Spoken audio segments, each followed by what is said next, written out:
Welcome.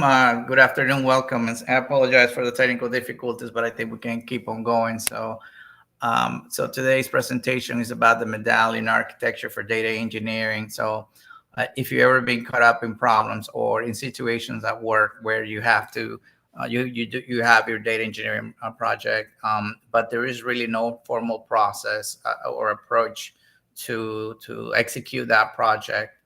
This is the place to be, so we understand, so we can talk about the project and how it works. Okay. Um, my name is Oscar Garcia. I work on data engineering and web projects. I'm also an author. I wrote a book about data engineering process fundamentals, where I look at data engineering in a process-oriented way, with a focus on data. Right. You can follow me. You can use the QR code there to just land to my homepage, and then there you can actually see some of the links for the projects that we are going to be looking at today. It's a GitHub repo where you have access to everything. Okay. Just a quick refresh on data engineering. It's really data engineering process overview. It's just really a sequence of process steps that we take, right? So we discuss things like discovery, design planning, data pipeline orchestration, data modeling, data warehouse, data analysis, visualization, and data governance. We're using this GitHub project here that you can see at the bottom, which you can access through the QR code, to actually talk about these steps and actually how do we go and execute a data engineering project from discovery all the way through. Today's topic, though, is about the Medallion Architecture, right? And what is it, right? What is this fancy name? The whole idea here is to have a process-oriented approach at executing our projects, right? So we have the Medallion Architecture, which is a data management approach to organize our sequence of steps in separate layers, right, based on the quality of the data.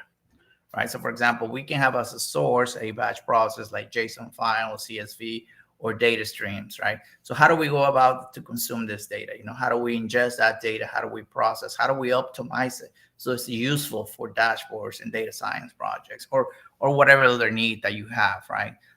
What it really does, some of the benefits is that it improves the data quality. But by separating the quality of the data into different phases, then we actually improve that quality because we realize the level of use of that data in the sense of it's kind of hard to use data when, for example, you don't even understand the tables, right? You don't understand the format. But by following a sequence of steps, you can actually organize the data in such a way that it becomes easier to understand it. It's definitely also used for data governance. So one of the things that's not really used a lot is data governance, but it's very important, right? Especially when you work in organizations that have a lot of compliance issues, right, and regulations and security. Is very important to follow and have that guideline.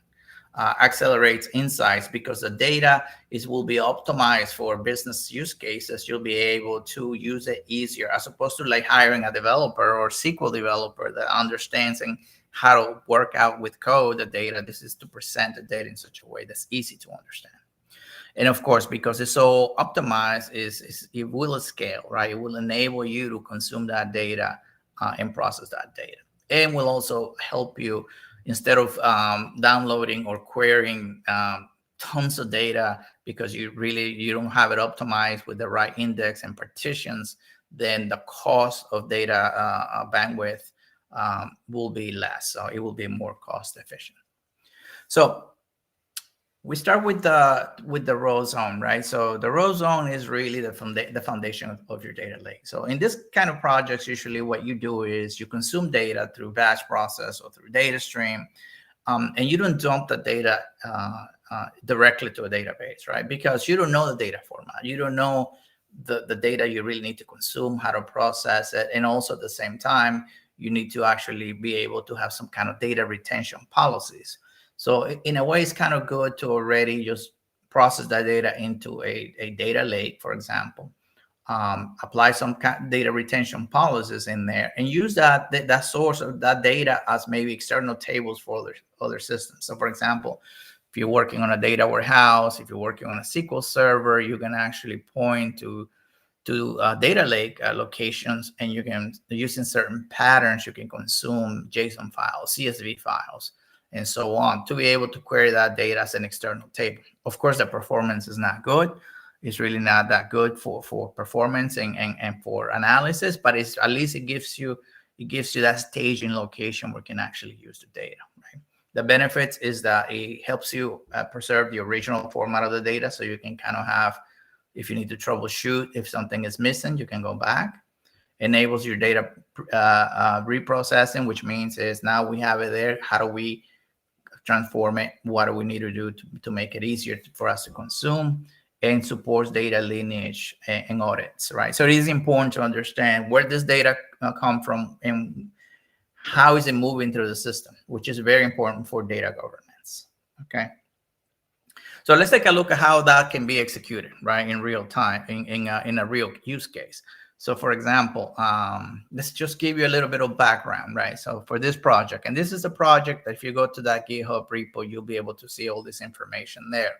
But the background here is that in the city of New York, the subway system, right? It's a huge subway system. There are millions of people that are traveling every day on a daily basis, right? And they go through these gates, right? They come into station and they leave the station. So the MTA, right, that the organization that manages the subway system, is tracking all this information, right? It's tracking who comes in, what station, at what time, at what time, and so on. So this is very, this is high volumes of data. This is millions of people every day.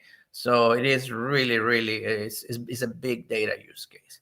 So what we want to do here with this data is want to create a solution that enables us to create a geofencing project, right? And the whole idea is because people realize, that in certain locations you have a lot of people at certain times of day. You want to maybe target them, right? You want to target them via their cell phones, smart devices, be able to say, hey, if you're nearby, what do you call it, Times Square, right, Central Park, come to a restaurant, come to us to our store, we have a discount, right? And it's actually to target this push some ads to target sales to the commuters that are leaving and entering the train stations in those locations. So that's really the core of what we're trying to achieve. That. So how do we do that, right?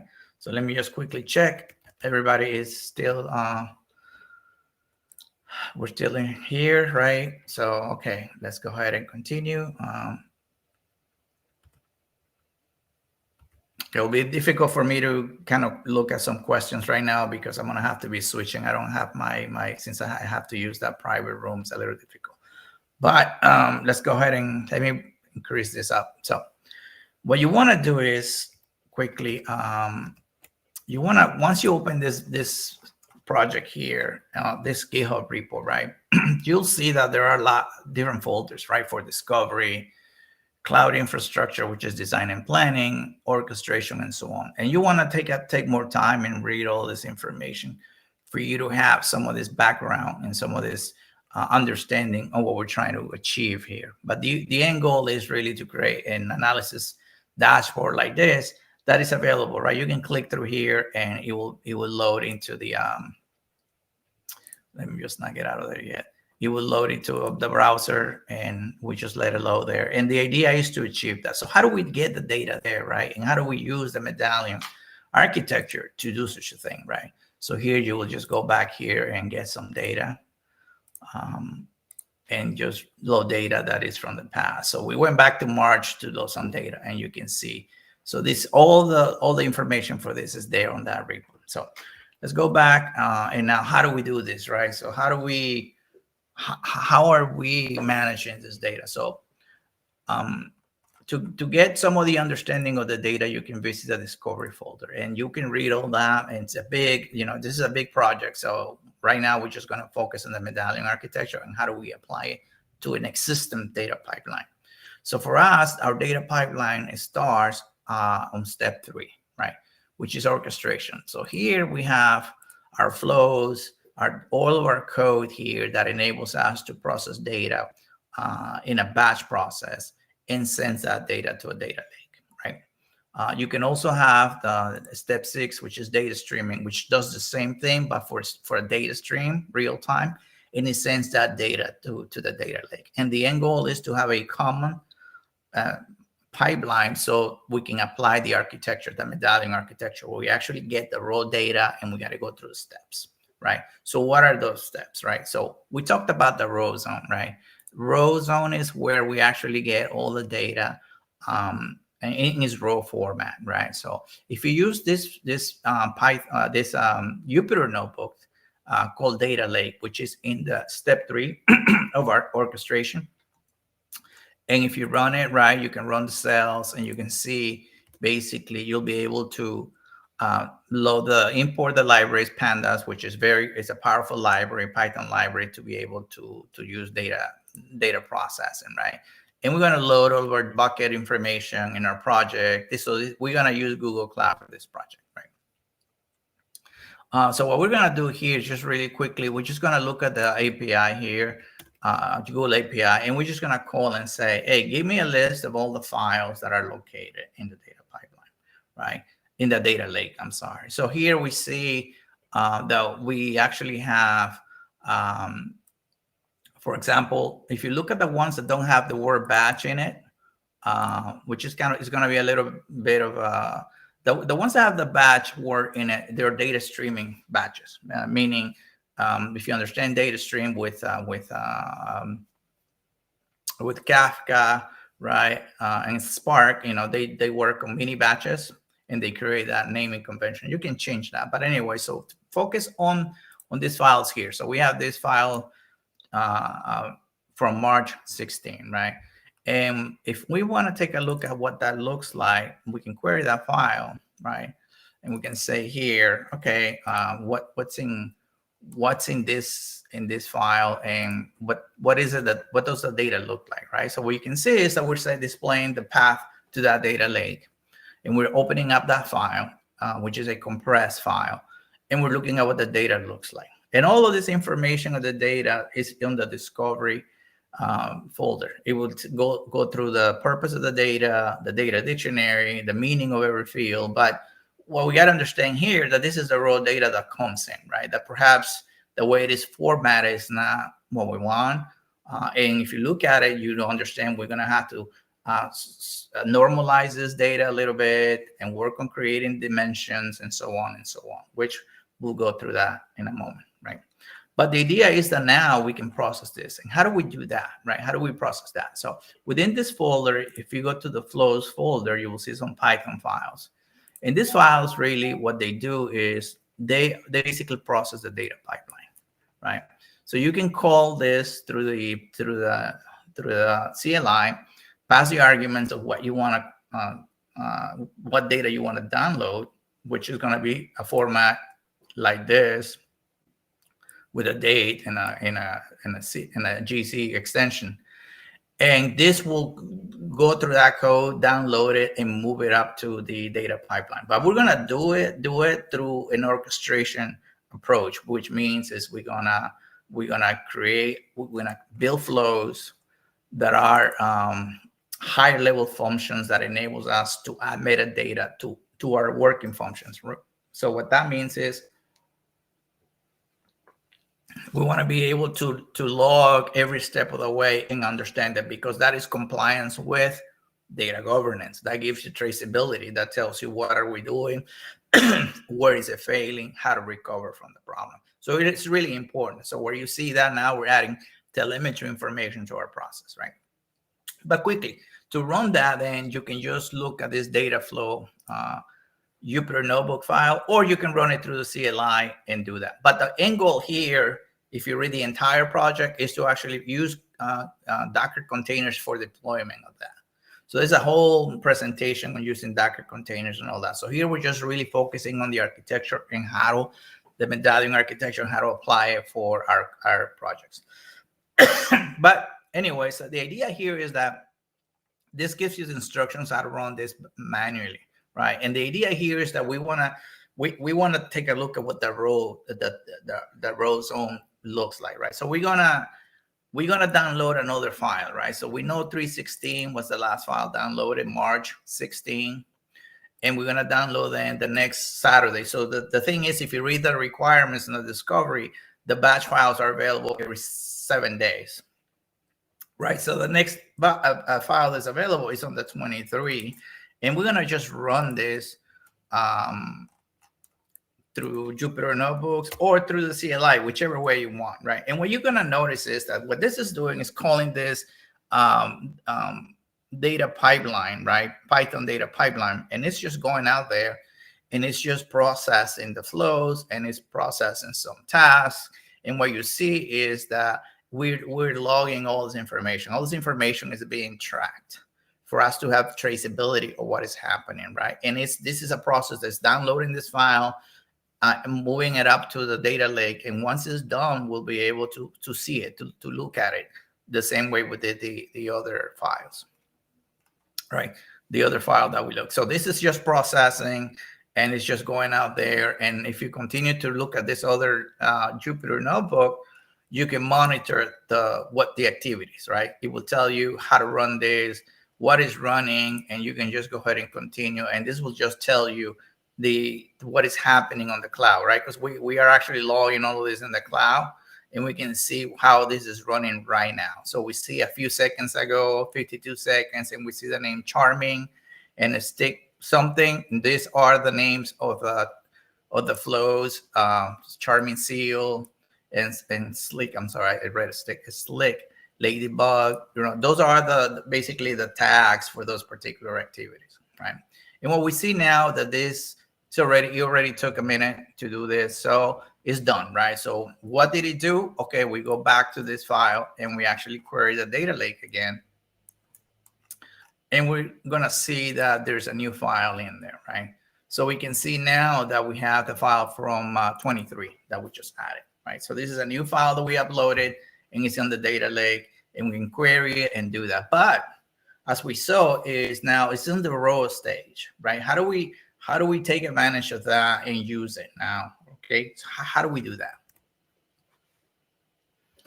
Right. So we just saw that we went and uploaded raw data, right? And we have a new file that's available that we need to actually do some kind of incremental update into our data warehouse using this architecture. So we go into the bronze zone, right, of this architecture, which is really where we grab the data and we start cleaning it and structuring it and preparing it for the next phase, right? So ideally from the bronze zone, we want to clean it, standardize it, apply some transformation, define some levels of views or tables, depending on how your process is, right?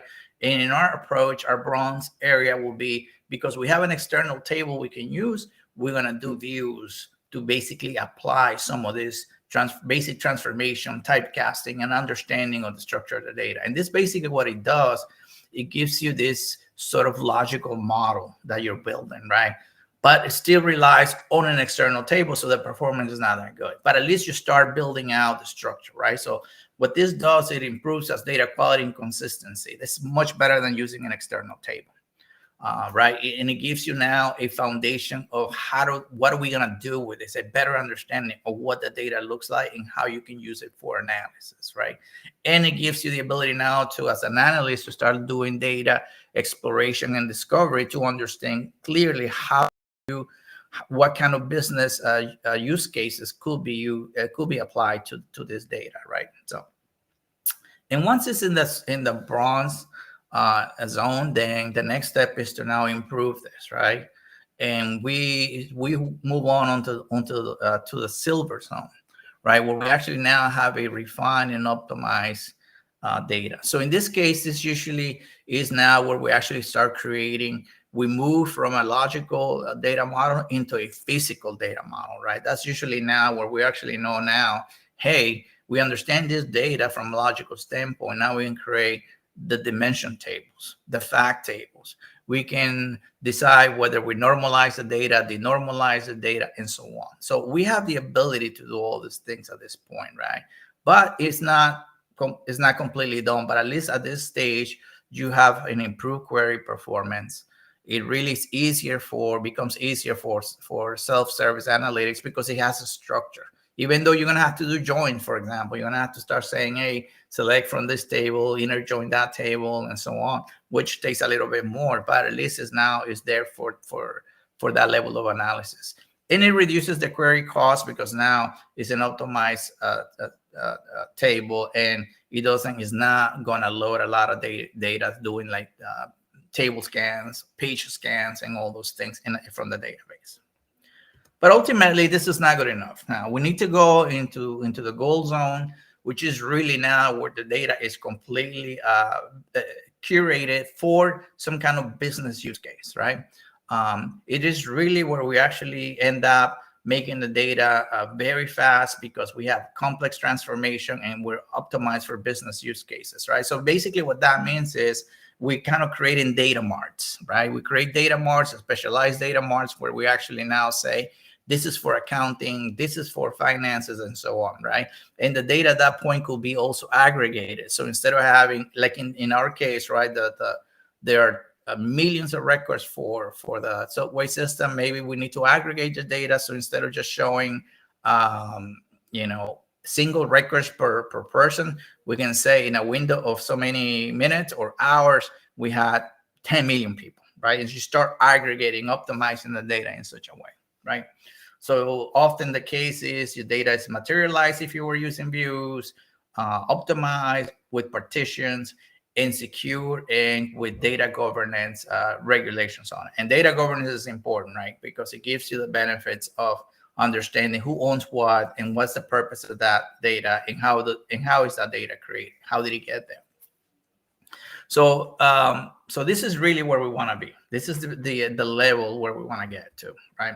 Because the gold zone is really now this data is so optimized and so specific that enables us to use it's easier for business users, right? Whether they use Power BI, they use Tableau, what have you, they're able to now go ahead and use their tools, and they don't have to have a lot of understanding of the data, right? And they don't have to consume a lot of data because it's already optimized for them, right? So examples of use cases is to like business intelligence, data science, and machine learning platforms, right? And some analytical tools where you're actually now understanding what the data should look like. But okay, so how do we do that though, right? So we saw that we had a raw data, and now we want to move it into our bronze, silver, and gold. How do we do that? What is the approach? And you probably have done some of this stuff, but maybe you haven't kind of put it together as a thought process. But in reality, we often do this kind of projects, right? But let's take a look first of all. So we uploaded that new file, right? And we're gonna go to from the data warehouse standpoint, right?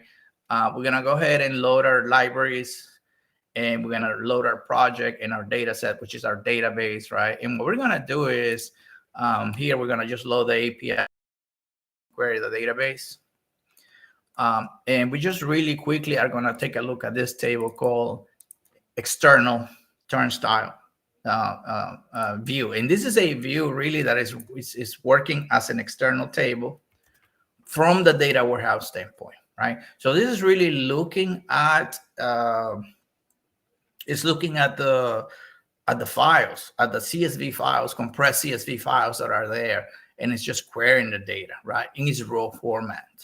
Right, and it's just looking at it, and it's just seeing that the data is available. So here we can actually take a look that we had before. Our last day here in this query used to be March 15, but we uploaded a new file, and I think it was the 23rd or 20th.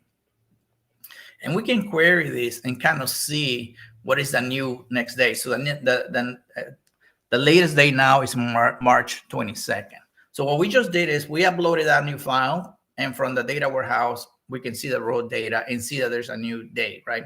And this is very important because what this is just doing, this has created a new delta, right? There's a delta change in our data warehouse, and we can go ahead and do the process for it. So how do we do that, right? So the first thing is we know that there is an external table. And what we do now is we move on onto the data modeling and data warehousing, right? So this is step 4.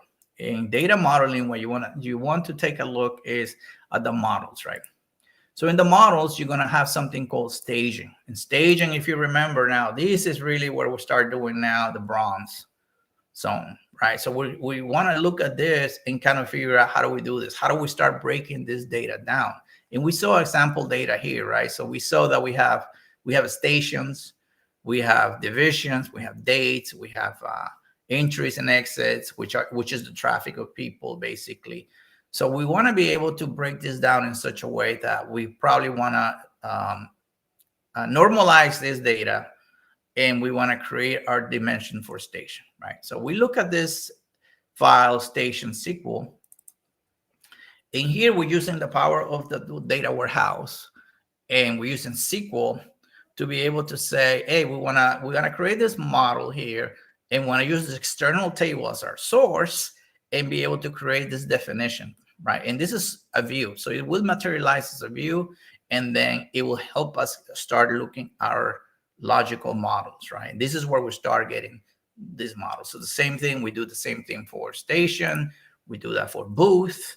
So we have another one for booth, we have another one for our day dimension, and another one for our fact tables, right? So we also have, for our fact table, we can actually now look at it, enforce certain data types, and we start looking at how this should be, right? So we start forcing the data and cleaning it up. If there are errors, this is the time to start cleaning up and modeling the data. So now we have created if we build this, and by the way, you can see in the data modeling view, this is where we're gonna talk about how all this works. You can now move from the bronze, because you build these models, and then you can start consuming those models to move into the silver area. And the way to do that is you go to models, core, and now if you open for example, let's open the station instead. Station. Now what we have is an incremental table, right? An incremental table means is we're going to apply some logic and only look at the new deltas. The new file that got uploaded, we're going to process that. But this query that you see here, what it's essentially doing is saying, I'm going to create from this SQL, I'm going to build out a table that is actually going to use an incremental update, and is going to create basically a merge flow to compare what's not on the data or on the dimension table, and insert the new records, right? That's really what it's doing behind the scenes. But we're taking a code-wise approach to generate those models, right?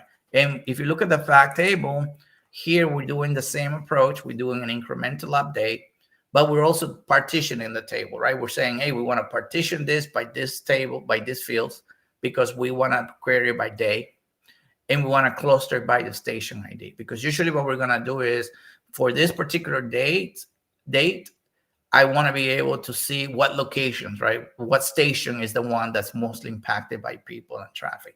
But this essentially creates the physical models for us.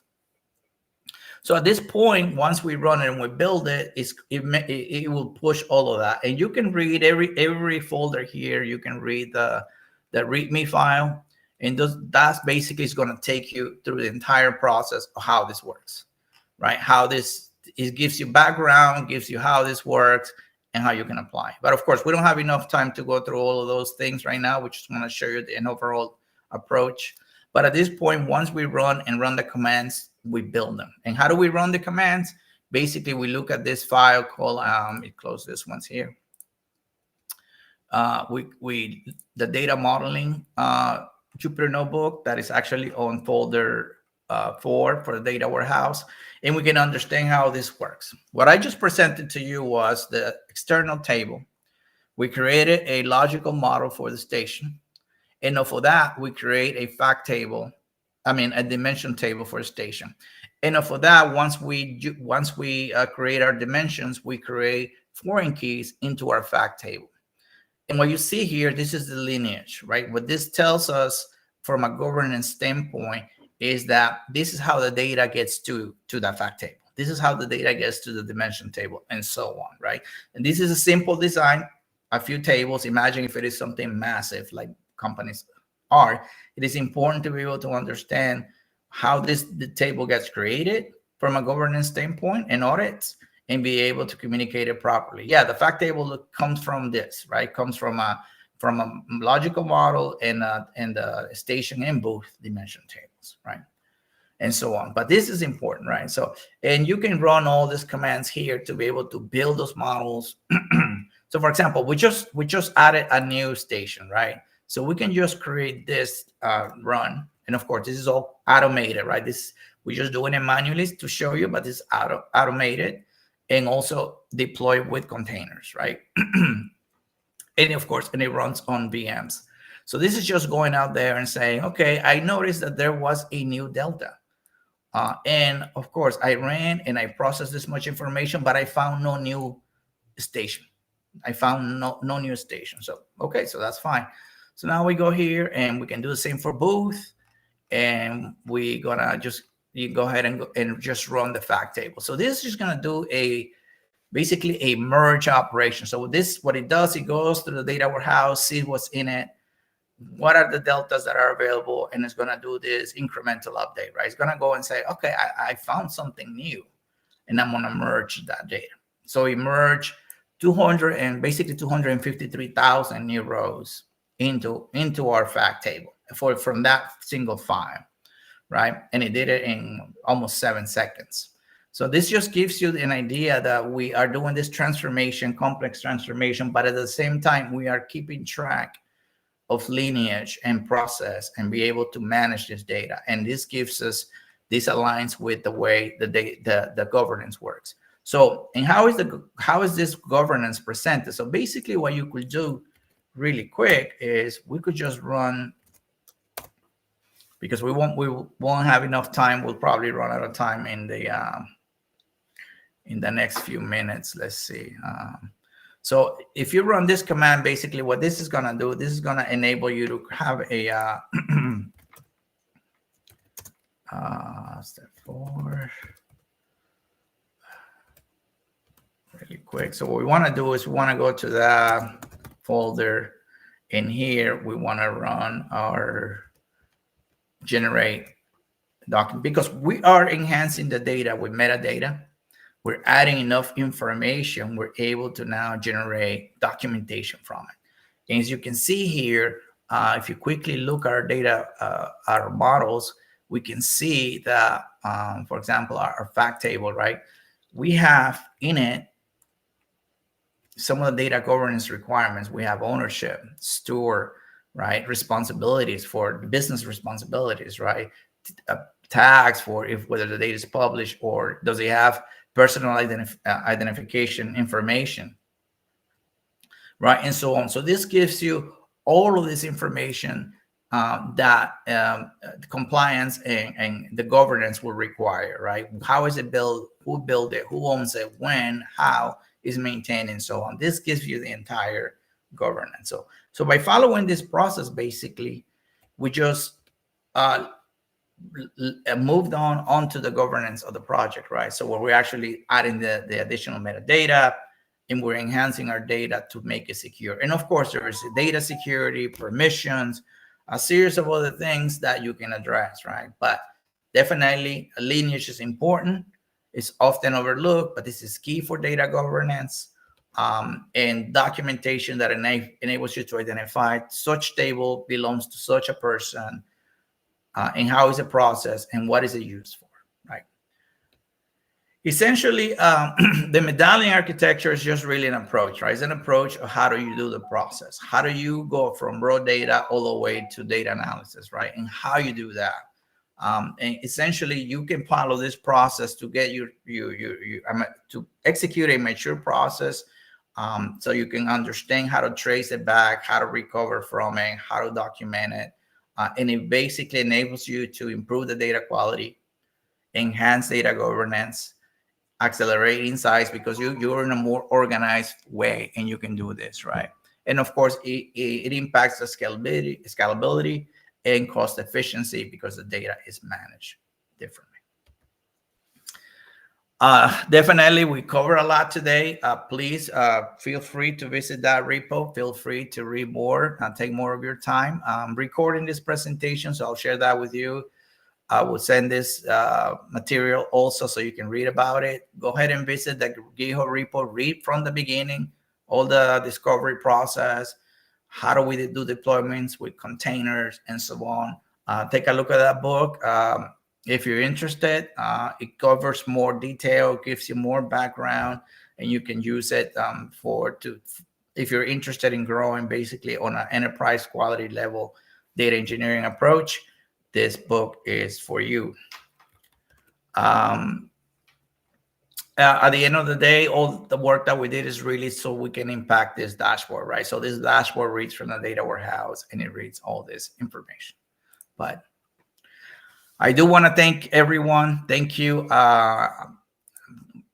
We really ran out of time, but thank you so much, everyone. Please stay in touch. I'll send the emails through the community with the recording, with the presentation material. I really thank you for taking the time to be with me today. Okay, thank you and have a wonderful day.